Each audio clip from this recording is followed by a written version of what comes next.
Hey there, it is Faith Talk Live. I'm Rick Probst. And I'm Dan Ratcliffe. You're watching Facebook Live or YouTube Live. There on the screen is Dana K. White. She is the host of a Slob Comes Clean podcast. She's got a new book. She is a decluttering expert, and Dan got her here because he knows what kind of a mess I am. Dana, how are you? I'm great. How are y'all? I'm so excited that you're here, Dana. When Rick and I used to be in the same office before COVID, when people could work together, the office slowly kept creeping over onto my side of the office, all the stuff, because he would keep newspapers and clippings and all kinds of stuff. And so we needed somebody like you there, Dana. I am the person for exactly that. You are here to help.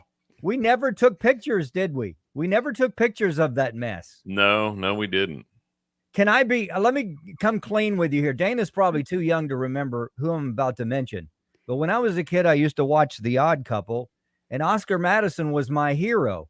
Mm-hmm. And I thought, because I loved the actor, of course, but I thought, I'll bet it's cool to be a slob. So I decided to be a slob. Well, I've been married. What happened. Sure, that's what happened. Sure, yeah, sure. And I've been married for 39 years. My wife gave up about what, Dan? 15 years ago. She said, "Okay, forget it." She didn't last that long. I was going to say, she held on a long time then, huh? Well, she did. She must really love me. But before we get into the particulars, and we really do want to do that, the White family, what do you do for Christmas? What do you guys have slated for Christmas 2021? Well, we generally go to my parents' place at the lake. I hope my mom doesn't watch this. So no, I hope she does. But no, so I always say it that way because people hear lake house and they picture like 2-story log cabin with a dock going. Yeah, it's not that. Okay. But it's fun. It's so much fun. It's a little single wide trailer, and we pack in there, and we get away for a couple days, and we do that before Christmas. And then we usually have Christmas, just my, immediate family and I on Christmas Eve, and then with my husband's family on Christmas Day. So yeah, it's a lot of family stuff this year. Last year was not. So we're excited to be back together again this year. Now, with a clean person like you, when you're opening presents, are you immediately stuffing all the trash and putting it away, or how does that go? This is probably the time we should clarify why my website and podcast is called The Slob Comes Clean. Yeah, this stuff is not natural to me at all. Like, I am the person who gets so excited about the presents that I just throw the paper everywhere. And yeah, so I have to then go, okay, take a moment, let's focus. Let's grab the black trash bag, walk through, and throw things away. Like it has to be a moment of focus for me because naturally it's a mess. I gotcha. Yeah. So let's talk a little bit about, now you've got the podcast. We'll talk about that in a few. We want people to listen to you and go to your website. Mm-hmm. But organizing for the rest of us, that's your new book, right? Is it out or is it coming out in January? It comes out January 11th. So which is perfect timing, right? Because most people, I can't tell you how many times I've done this. All right, January, this is when I start putting things in order and get disciplined. And it lasts for about 10 minutes. Organize, and you have 100 realistic strategies, which I love that, realistic ones, right? To keep any house under control. So where do you want to begin? You want to begin on the strategies? Where do you want to begin on this book? Sure. Let's talk about what it means to say for the rest of us. As I mentioned, I started doing what I do, having no intention of teaching it to anyone else. Like, that was, if you would have told me 12 years ago that I would be writing books to help other people get their houses under control, I would have laughed and laughed and laughed, because that would have made no sense to me. It still boggles my mind quite a bit, actually. But, I was the person who was completely overwhelmed in my home. And so I would read traditional organizing advice and I would just be lost by page 3. Their before pictures were like my dream after pictures. And so I was like, okay, how do I even get to the point where I can implement any of this kind of advice? And, so I just started figuring it out in my own home. It was back when blogging was new. I wanted an excuse to write, but my house was a disaster. So I didn't want to actually like throw myself into that new project before I got my house under control. So it was kind of my compromise. I'll write about this, figure out my house, and then I'll start writing about the stuff I actually feel competent to, teach to someone else. I was not teaching in the beginning. I was just figuring it out. So that's where that's the perspective of everything I write. Is it's realistic because it's stuff that I've had to implement in my own house as someone for whom this does not come naturally. So where do you start? You start with decluttering. I mean, that's actually the secret to organizing that organized people don't know is a secret. And it's the reason why though people like me, it's the reason why organizing advice never made any sense, because I didn't understand that decluttering and organizing are two separate things. And that by decluttering, that's how I achieved all those things I wanted to achieve when I would say, I just need to get organized, Now, when you say clutter, are you talking like, are you a hoarder, or is it just stuff that you've kept and you haven't really gotten rid of? Kind of define decluttering. So here's how I describe where I was in 2009 when I started. I could totally have people into my house. I just needed 2 weeks notice. And I would spend the first week decluttering, which meant I would actually just, shove things in the master bedroom. Yeah. Because that was the one room where I could lock the door, And then I would spend the second week cleaning, because you can't actually clean when there's clutter everywhere. And so Right. When we say the word hoarder, people get very worked up because it is a diagnosis. Like it's an official diagnosis. I am not qualified to talk about that. However, it was something that worried me. Like I would usually have a room or two that I would have literally tackled someone before they got into that room, because it scared me that somebody would report me or something for that room. Because I would generally have a couple of knee deep rooms, or waist deep rooms. And so that's kind of where I'm coming from was, yes, I just simply had more stuff than could possibly ever be under control in my home, like more stuff than would fit in my house. But I have this lovely personality. I don't see limits, right? Which is a great thing, except in your house. Yeah. Yeah. I didn't understand there was an actual physical limit to how much stuff I could keep and my house be under control. Yeah. Dana K. White, we're talking to her. She's a decluttering expert, and her book is called Organizing for the Rest of Us, 100 Realistic Strategies to Keep Any House Under Control.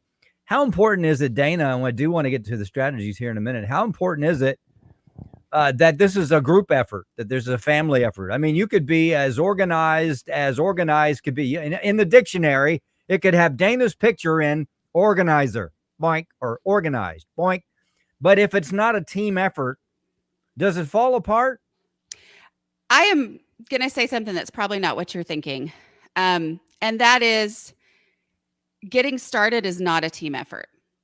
And when I say that, what I mean is, for the person who is completely overwhelmed, which was me, it is easy to think ahead to, if this is ever going to work, everybody's going to have to be on board. We're all going to have to, participate. Other people are going to have to put their, and yet there's a lot to do between being completely overwhelmed and your house being out of control, and that point in the future where, if it's going to be sustainable, everybody's going to have to be on board. And so trying to get other people on board before you get started is just a recipe for failure, because the person who's listening right now, most of them are listening because they like y'all, but they kept on listening when we said we were going to talk about decluttering, right? Or the people who read my book, or the people who listen to my podcast, those are the ones who care. Okay. Yeah. Those are the people who are into this, who are trying to learn about it. And to tell your family, hey, y'all, I've been learning this thing, I want you to learn it too, when they're just living in this messy house. Like, in their mind, they're thinking, I thought this was how you wanted it. I mean, that it's really hard to convince them of all the things you're gonna do. Right. Okay. Instead, just start focusing on you, what you're doing, what you're not doing, getting rid of your own stuff, neutral stuff, because it's really, really easy to look at somebody else's stuff and say, that's dumb to keep, right? Like, it's very easy to be like, well, there's no reason we should have that in our house. Meanwhile, you've got your own stuff over here. And when you point out their stuff, they look at your stuff and think, I'm sorry, what? Like, why are you focusing on my stuff when focusing on your own stuff first is the way to get started. I can't guarantee your family's going to come on board, but I will tell you it happens. Happened to me, happens to people. I get emails all the time from people who said, I kept waiting to get started until I felt like everybody was on board with me. And instead I went ahead and got started, and then they got on board. Wow, we're talking to Dana K. White. Now you've got a blog as well, and you do some TV stuff as well, and the podcast. Tell us about the podcast, where folks can find that, and just what's a typical podcast for you. So it's called A Slob Comes Clean, and it is wherever you'd like to listen to podcasts. And when I started, it was just me monologuing with no editing. Of course, that was back in 2012, I think it was. So there's a lot of hours of, as my husband said, wow, all that talking to yourself has finally paid off. Me just yakking into a microphone. But at this point, one of the things that I do is I do strategy sessions with people who we talk through their unique challenges in their home, things that they're struggling with, and I talk them through it. And then I also, I just have a lot of monologues still where I just share the things that I've learned in my own home. As I say, it's cleaning and organizing strategies that actually work in real life for real people who don't love cleaning and organizing. That's just basically, this is what I've found that works. These are the challenges that I've had and how I've worked through them and all that kind of stuff. Okay. Dana K. White, she is a decluttering expert. We're talking about organizing for the rest of us. 100 realistic strategies to keep any house under control. Can you, before we get into the strategies, can you, when you see clutter in other people's homes, like no surprise probably, because I just described how I kind of think about clutter and how I am cluttered. But I love the American Pickers television show because they get to go digging around and find really cool stuff. But usually it's a son, a daughter, a wife, a husband, whomever's left behind, and they're just ready to tear their hair out. And I'm sure they were, were wrestling with it way before the person passed on. But when you go to a place, does your blood pressure go up? Or are you just focused on yourself? When I go to somebody's home or when I go to help somebody declutter, which one are you? When you help, I mean, obviously you know that, but with somebody, let's say you're going to a Christmas party and on the inside, you're going, oh my God, I can't wait to get out of here. Here's one of the things that I will say is I used to be embarrassed to have people in my home when my house was super cluttered. I am willing to have people come in now because I have decluttered so much that even when every single thing is out of place, which happens with my personality, even when every single thing is out of place, is not like it was because there's just so much less stuff. But also because I have done what I do on the internet for the last 12, 13 years, I now understand how important it is to let people in to see imperfections. It is important to let people know that everybody has stuff. Everybody has, a house that gets out of control. I mean, maybe there are people who don't, but all of my people, it's really important because it is such an isolating thing when you only ever go to someone's house when it's perfect. And then your house is a mess and you think theirs looks like that all the time. Like, I'm not saying don't clean for people to come over. That's not what I'm saying at all. But I am saying when I go into someone else's home, I understand. I get it. And in some ways, I admire them for just letting people in anyway, because that is what it's all about. Yeah. But that's not what we were taught by our parents, or at least not by my parents. Whenever we had people over, we had to clean top to bottom, put everything away. And I do. I mean, and that's the thing. It's this balance. It really is a balance of, yes, I mean, clean for a party. Absolutely. But also, if it's not perfect and your friend needs to come over, don't keep them outside the front door because your house isn't perfect. You know what I'm saying? There's that balance there. If you're going to have somebody, if you're going to have a party, have people, get it clean for people to come over, but don't let the state of your house keep you from reaching out to people, to ministering to people. That's good stuff. Dana K. White, we're talking about decluttering. All right, we've got about, five minutes or so. Let's go over some of maybe your favorite strategies within the next 5 minutes. Where do you want to begin? Well, let's talk about decluttering. So you talked about, people who you like to watch pickers, and people are overwhelmed in that home and they're just like, I paralyzed by it. I call it decluttering paralysis. It's a very real thing to look at a space and just see the overall overwhelming amount of mess and think, I don't even know where to start. So I have a 5-step decluttering process that is designed, because it's what I had to do in my own home, to break through that feeling of being overwhelmed and to not create a bigger mess. Because that's the problem with a lot of traditional organizing advice, is they will tell you to pull everything out of a space to get started, which logically makes the most sense. And if you live in an ideal world, great, go for it. But if you've ever been frustrated before because you're like, well, every time I try to declutter, I end up making a bigger mess, or I make things worse than they were before, try my way. Okay. And so the first thing that you do to start decluttering is grab a black trash bag and start throwing away trash. Because even if you're convinced there is no trash in this space, I mean, like, who has trash, right? That's horrible, right? Even if you're convinced there is no trash, it's going to help you start to see the individual items, because before you were just seeing the overall volume of mess. And that's what was overwhelming, because you think, that's a pile. There's probably something important in there. That's a whole lot of decisions I'm going to have to make. Trash is not a decision. It is literally just saying, what is obvious trash in here? Start to reduce the overall volume of the mess and starts to help you see individual items. And then your brain starts to adjust and no longer feel as overwhelmed. The next step is to just look for easy stuff, meaning stuff that has an established home somewhere else in the house. It's out of place. We're not going to worry about why. We are just going to go ahead and take that stuff to its home. And every time you do that, this space, diminishes in the volume of mess, which diminishes the feeling of being overwhelmed. And then you keep moving through the process. So my 2 decluttering questions are, number 1, if I needed this item, where would I look for it first? Going on the instinct, not where should it go? Where would I look for it first? That is its home. Take it there now, instead of making a pile or having a keep box, because that's just a pile of stuff to do later, right? And instead, take it there now, so that when I get distracted, not if, but when I get distracted, this space is better than it was before. It has less in it than it did before. That is decluttering success, to have less than it did before. I'm not done, but I have decluttered. Okay. And you take items to the place where you would look for it first. That establishes its home.